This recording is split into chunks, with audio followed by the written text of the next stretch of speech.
Some Republicans are actually trying to kill Trump cult leaders who leave the cult.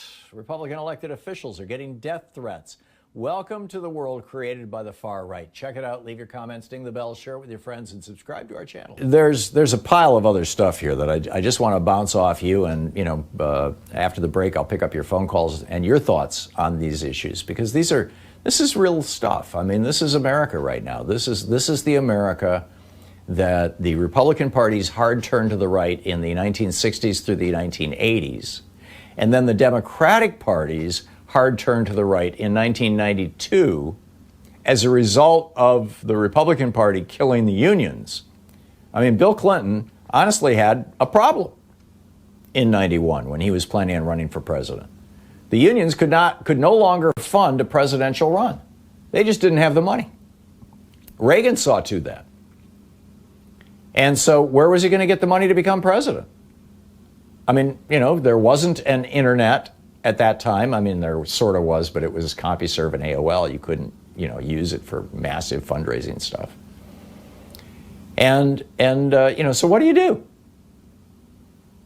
Well, him and Al Fromm took the Democratic Leadership Council, which had been created in 1985 by Democrats who were horrified with the Great Society, Lyndon Johnson's programs, and the Civil Rights Act. A lot of these guys were Dixiecrats who started the DLC, so-called conservative Democrats.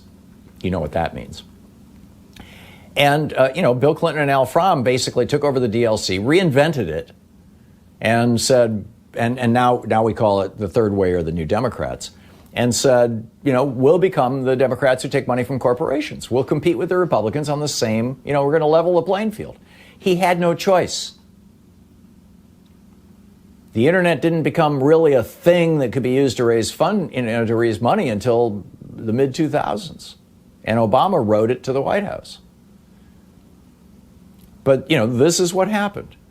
So now we've got this hard right party in the Republican Party, and the result of this is that the Republican Party has basically merged into the traditional hard right in America, which we have always known as the Klan, as the Nazis, as they had a bunch of different names in the South. The People's Republic. There were a bunch of groups in the South. Lamar Waldron could fill you in on all this. He's a real scholar of this stuff, or somebody from the Southern Poverty Law Center.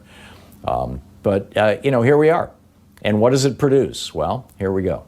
This headline from Travis Geddes over in Raw Story this morning. The headline: Pro-Trump shadow group is targeting officials for assassination in a tangible step toward terrorism.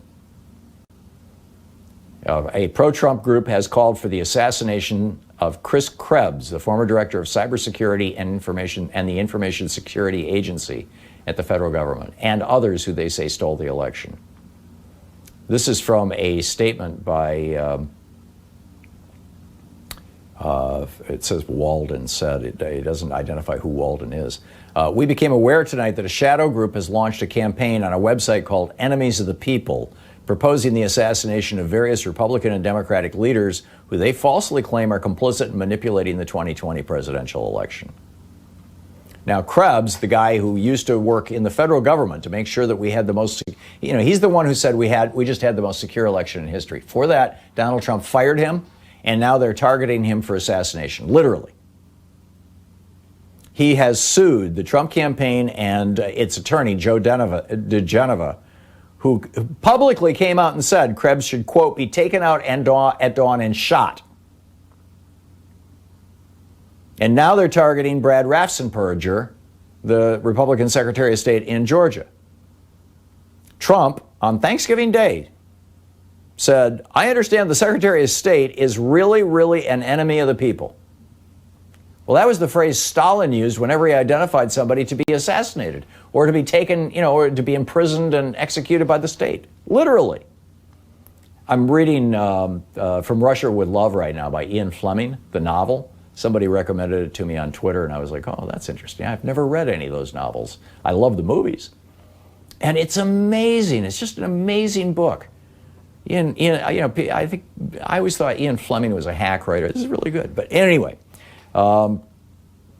So here we are, the enemy of the state rhetoric that was big in Russia back in the day. Election officials in Georgia, Michigan, and Pennsylvania have had explicit, identifiable assassination threats headed toward them. Here in the Pacific Northwest, in Washington State, a man walked into the headquarters of the Democratic Party for the state. This was in Spokane, I believe. And yeah, in Spokane County Democrats. And he said, quote, "I don't want to hurt you, but I do have a bomb.